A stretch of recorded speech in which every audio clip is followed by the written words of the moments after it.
Good evening, everybody. This is Dr. Mulder, and today I have a special guest with me.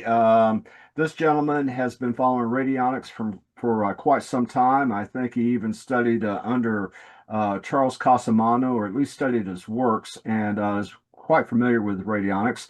And what really caught my attention here is the fantastic results he's had with the Tepaphone, the handheld Tepaphone.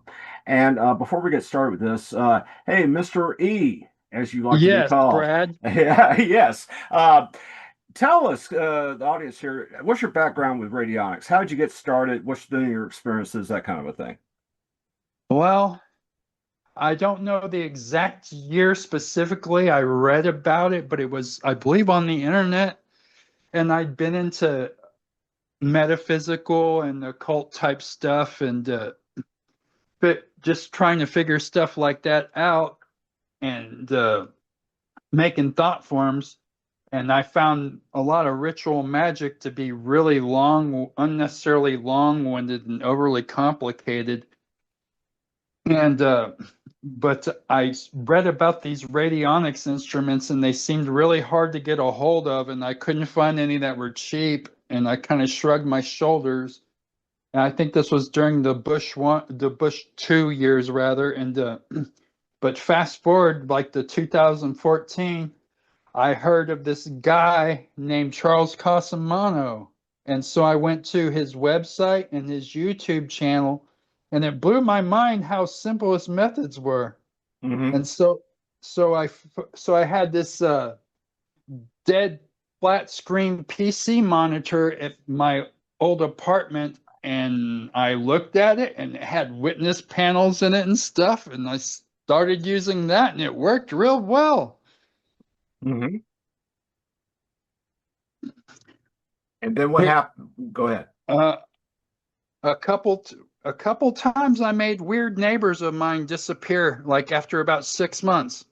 Oh, okay. One of them was a registered sex offender, and he kept giving people weird looks and shit. And I'm pretty sure he did what he was accused of Hmm. towards the little boy in 1985. But he even kept giving my mom creepy leers. And that dude had to go. Hmm. Hmm. And he did about 6 months later. Oh, fantastic. Yes, I mean, there are unique ways of making unwanted people change their domicile and their location. And so, yeah, excellent. I'm glad to hear all that. And now I guess after you heard about Chuck, you kind of delved into it and kind of, I guess, got start buying instruments or creating or building your own instruments, or how did you get started with that, other than the computer monitor? I would I'd just find random things and be creative with them. I've used cast iron skillets and stove burners. Yeah, you can pick them up and aim them at things and like think the same phrase over and over again and beam it out. It helps to stay calm though. Hmm. But you're the first person I've ever actually bought a professionally made instrument from. Oh, yeah, and I keep, I've told the audience this many times. I mean, the business model I had was, and again, I was like you. I was looking around, I was thinking, oh my God, these people are asking thousands and thousands of dollars for these instruments, and so, the goal was to build a working device at an affordable price that the average person could purchase and not break the bank. And that's really what it's been about from the very beginning. Do I have some instruments that uh, are a little bit on the pricey side? Well, of course I do, but they're a lot more sophisticated. There's a lot going on with them on the inside, and but they all basically operate the same. I mean, there's nothing, the learning curve. Yeah, it's a bit of a learning curve, but it's not as bad as it could be. And I think that's what kind of led me to what we're about to discuss today is the handheld telephone, because I've told the audience many times, how it got its start and how Chuck, set up his first Tepaphone, um, and so. he asked me to kind of work with him. Okay, let's make something that's really small, really convenient, and that's real simple to operate that anybody could use. And I said, sure. So, went ahead and went to the drafting board and started, doing some mock layouts of what could be done and trying to see, how can I fit 10 pounds of crap into a 5 pound bag. And that is where, and that's what led to what we have today. And I've gotten a lot of feedback from you about some of your experiences with the handheld Tepaphone. Could you kind of tell the audience some of the things you've worked on in the past and what kind of results you got? Yeah, it's definitely increased the safety of me out and about, including with the dogs that aren't too friendly, and not just those three assholes next door, but it's definitely helped with them. But what something cool that happened on Thursday. Uh, I and my elderly mother, we went shopping up at Walmart, and I had my phone on me like I usually do, and Hmm. I was at the dog treat area, and I had a brain fart, and I set it down, and I walked away, and I realized about 20 minutes later, oh crap, I don't have my smartphone on me. So I whipped out the hand beamer thing, the handheld Tepaphone, and I thought, leave my phone alone where it's laying at. And I aimed it towards myself. I was like, I know where it's located at, and it was there, right there. Because Oh, I okay. mean, I made sure to check all the three stops that I made for the Mhm. stuff I specifically grabbed, but it was at the first place. Mhm. Oh, geez. And that's what it's all about is handling the day-to-day BS that you go through. That's what it's all Yeah, about. And that's what I designed these things for. And another thing was it has such a small learning curve on this. Basically, you just put it in your hand, you press the button, and you project your intent toward a target. You take that the infrared light, you just point it in the general direction. You don't have to point it directly at them, but just in the general direction of where the yeah, objective is. And yeah, I even got a response last time from somebody that purchased one about animal behavior. They have this bird, and apparently this thing likes to squawk. He likes to just scream whatever, and can get a yeah. little annoying. And what they would do is they would take their handheld telephone, point it toward the bird, tell it to calm down, calm down, calm down, and almost instantaneously the bird would kind of, they said the bird would, like, look from side to side, turn its head like what's going on, then immediately settle down. And so, and that's what I find interesting here is animal behavior. Now, Yeah, I remember you were telling me the experience you had with that one of the dogs here. So what did you do? yeah. Just tell the audience how you did that operation, just so they can see how simple it is. Uh, I aimed it at her, and I basically overwhelmed her brain and made it slow down, and she just kind of gave me this blank look, and like she was confused, and she just kept blinking a bunch, like she had a light flashing in her face, or like she was drunk or something. She just sat down on her ass. Okay. I mean, I had to do it multiple times, but Oh yeah. Well, that's really interesting. I even had a woman who wrote back and was telling me about an incident with road rage. And I think I even read the letter yeah, on the yeah, I air. remember that video. That's a pretty Yeah. cool one. I'm glad it worked out for her too. Oh yeah, yeah, yeah. I mean, this could have turned into a very, very dangerous situation, and she was able to neutralize it within a short period of time. And the guy just got back in his truck and left. And I mean, she could have wound up on the evening news. I mean, it could have been one of Yeah, those situations.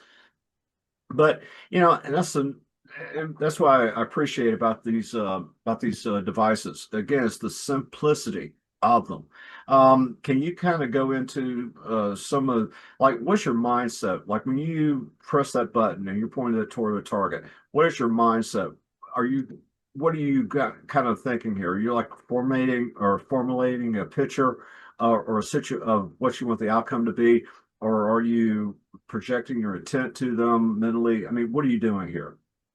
uh, typically I repeat a phrase over and over again and have a determined calm attitude and just overcoming whatever the annoyance or the inconvenience is or what I'd like to happen or not happen. Oh, okay. Yeah. And again, that's what I love about these things. It's the simplicity of it. I even have one that I carry in my car just to, handle those little issues that I may have in traffic, or if I'm about ready to go ta meet somebody or whatever, point it toward the general direction where they're at, and kind of say this meeting would have a good outcome, or everybody will be happy, that kind of a thing. Just how I foresee this thing turning out, and it seems to work on a very consistent basis. I have to, I'm just really impressed. But now, so can you tell the audience about some of the other things that you've done with it, other than what you've told? Go ahead. If I'm out and about, whether I'm moving about or I'm sitting down around other people, because there's this one place up the road, and they have these Sunday night meetings that's somewhat of a religious nature, but they also they sell low cost groceries to the public, and they've gotten homeless off the streets and stuff. I mean, they've done plenty of good things. They're a little bit controversial. I'm not going to name drop them or anything, Right. but I mean, I agree with enough of what they're doing. I went up there and had Thanksgiving dinner too, and I even brought Wolfman Jack back some leftovers, some ham and turkey, and he loved it. Okay. But Okay. yeah, I could use this thing to make me more charismatic among people. Oh, okay. Okay. Yeah. Yeah, All right. you can literally become the life of a party with this if you know what you're doing. Uh-huh. Uh-huh. Yeah, and I was kind of giving some of the the young bachelors and bachelorettes out there some Yeah, it can be advice. used for stuff like that too. Yeah, exactly. Just you know, and my suggestion, if you're, I don't do the nightclub thing. I mean, hell, I haven't Yeah, I been, don't either. yeah, I haven't been in anything like that like in years and years, and I mean 20, 30 years maybe, if not longer. And but the thing is, take that and just kind of point it into the nightclub and just say, oh, I would meet that special person, whatever the case may be, right?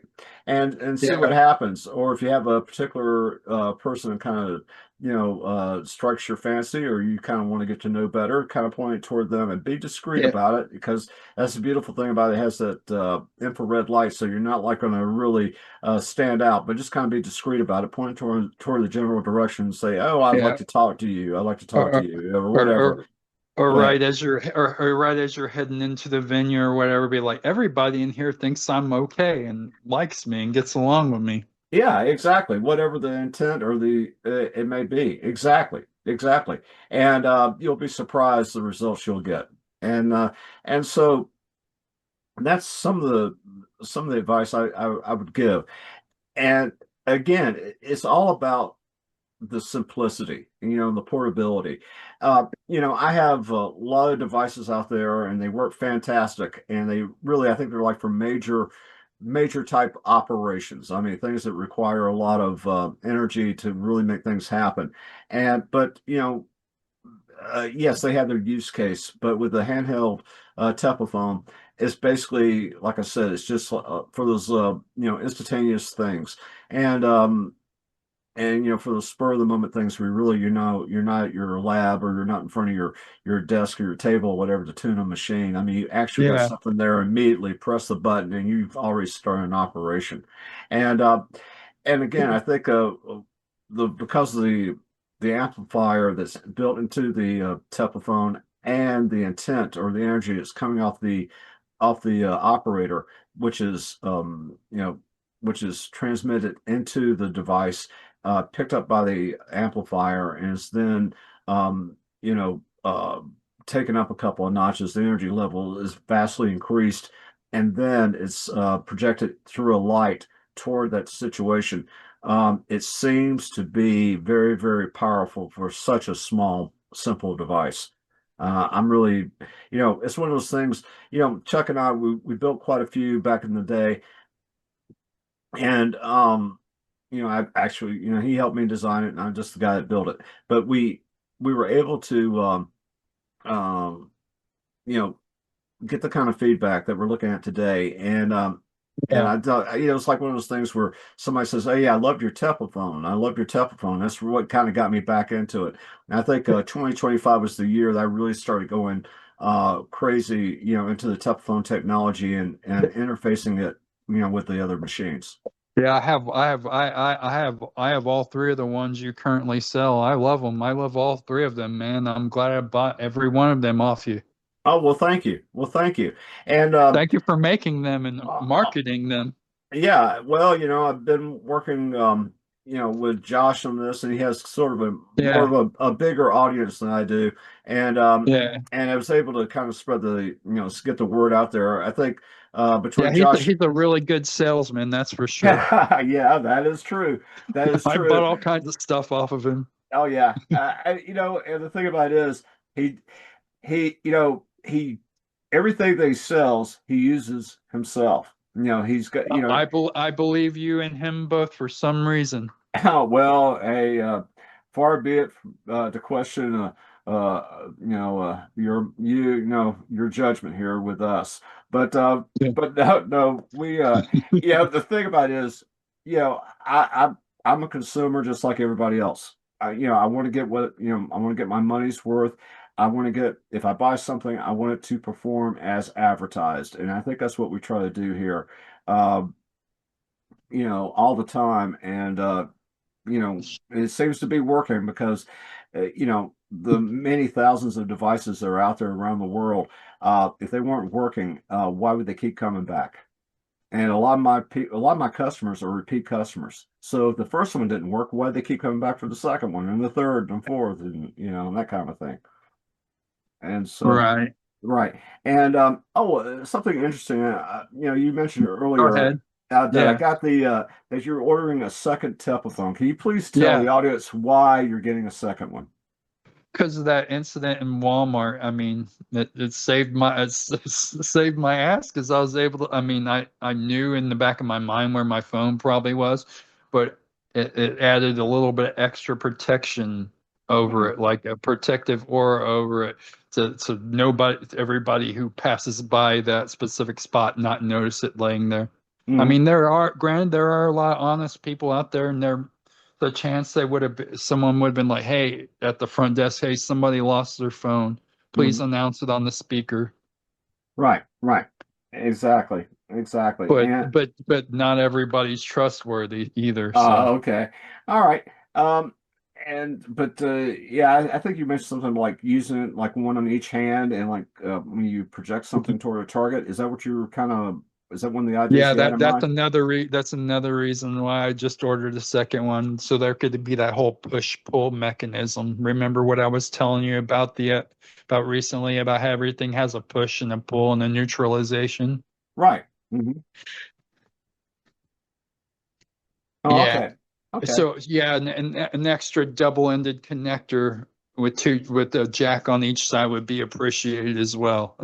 Oh, okay. Well, since you bought a second one, I'll go ahead and throw that in there. Thank you. Yeah, yeah. Normally, I kind of sell a complete connector kit with these. It's sort of like they've probably seen it with the black box Tepaphone that I sell, and that I would offer the option of.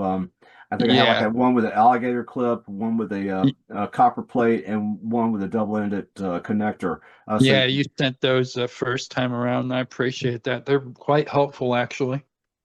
yes, and I'm using two of them right now oh, with this chakra spectrophone.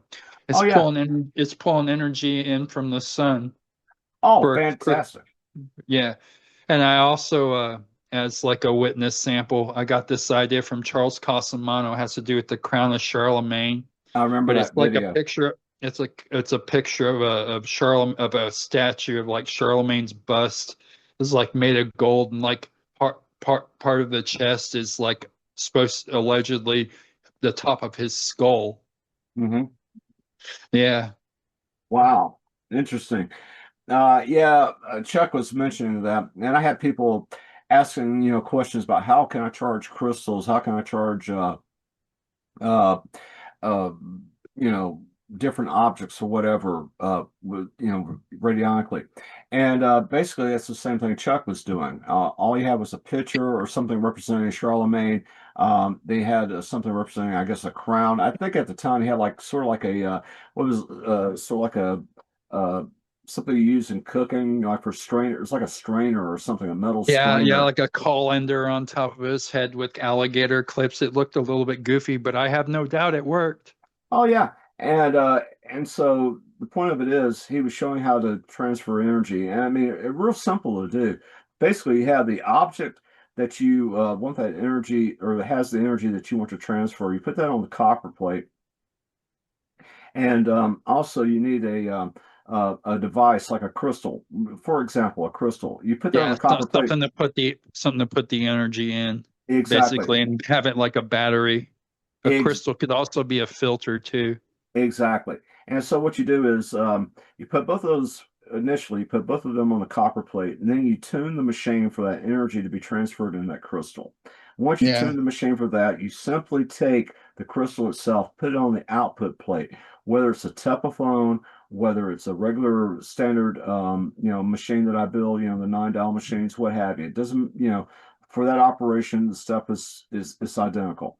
And you put that on there, and you let it charge, and you can kind of do like what I do is use the stick plate to find out how long it's going to be. And yeah, I noticed with a Teplaphone, it's taking operations that would have to run for days down to hours. And that's what I've noticed when you conjunct or use the Teplaphone in conjunction with these dial machines.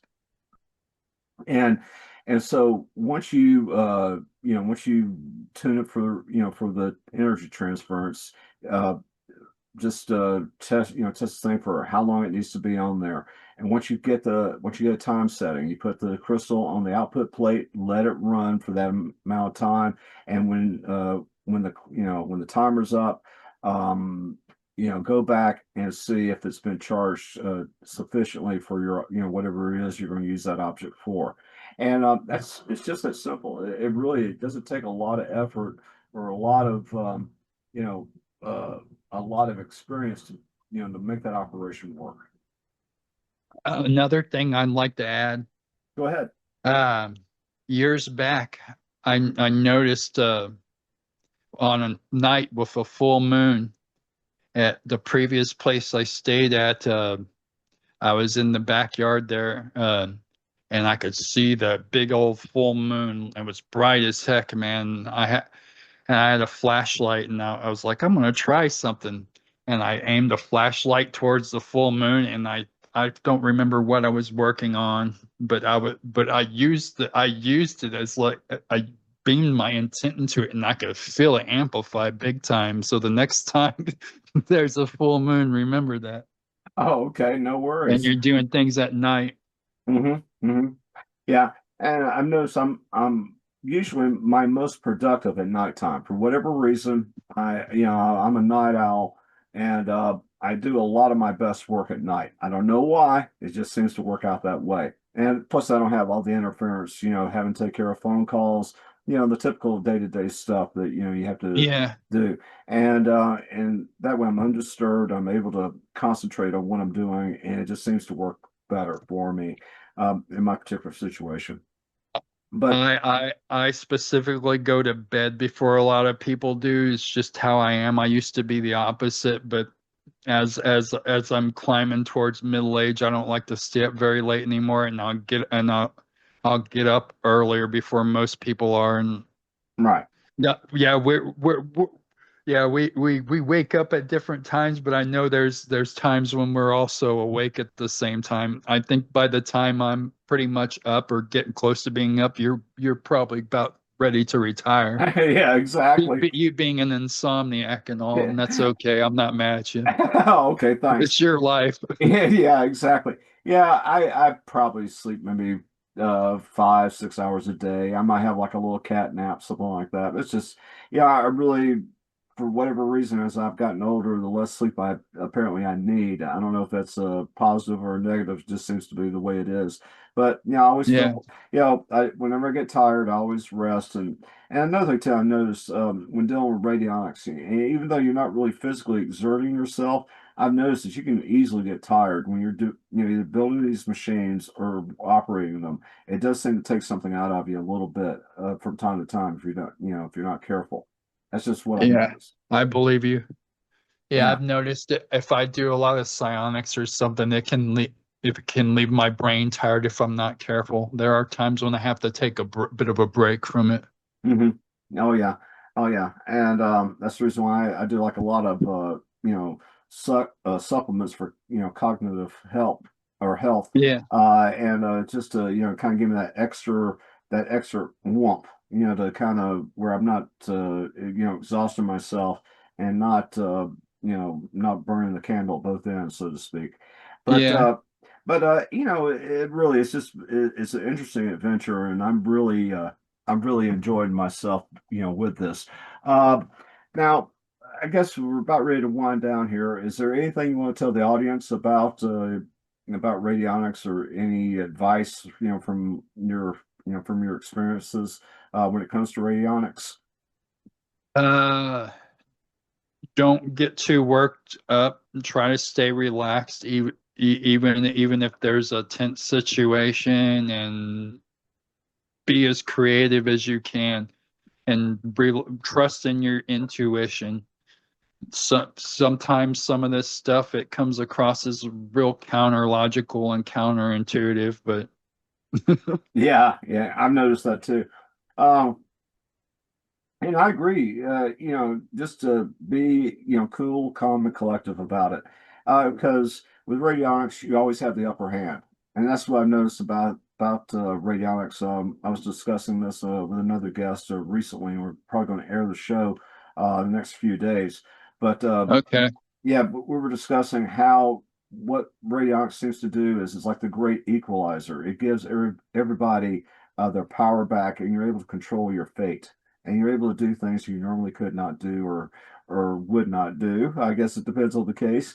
But yeah, but the the thing is, it really is a life changer, and it's so simple. And I don't look at these tools as magic. Some people may think they're magic. What is magic? It's the tech. The objects themselves, not so much, but the whatever hidden things are behind it, I'm inclined to believe are magical. Yeah. Well, and you you have to kind of figure out what's the definition of magic per se. And I don't really look at it as magic. It's kind of like the analogy I like to give. It's like a magician's trick. Once you know how the magician does the trick, it's not magic anymore. Okay, you already know how he's able to saw the lady in half, and she's able to come back, in one piece, that kind of a thing. Once you learn that, it's not magic. But the thing about it is, that's how I look at radionics too.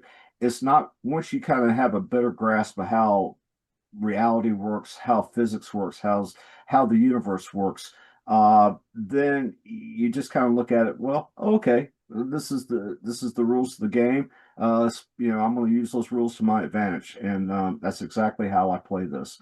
But yeah, Mr. E, if that is your real name, it's been an absolute pleasure talking to you about this, because I wanted the audience to get some insight from a typical uh, uh, operator of radionics, a guy that's actually used some of my devices, and the kind of results that you've gotten from them. And but once again, I really do appreciate your time on this, and thank you so much Yeah. for coming on the air. You're welcome, and thank you for having me. But Uh, also, we'll keep in touch, man, and we may have to repeat this experience again sometime. This was actually a pretty fun conversation. oh yes, I agree. And that's what it's all about. We really didn't have a layout of where this thing was going to go. I kind of had a reasonable understanding of what I wanted to relate to the audience, and I think you brought it to the audience, and really brought your A game on this one. And I do appreciate your help with this, Mr. E. Thank you. All right. Well, I appreciate your help as well, Dr. Mulder. oh well, thank you. All right, ladies and gentlemen. On that note, we're going to call Thank it you, an eve. folks, for Oh, listening. oh yes, it's been a fantastic. All right, and I'm going to go ahead and shut off the recording now.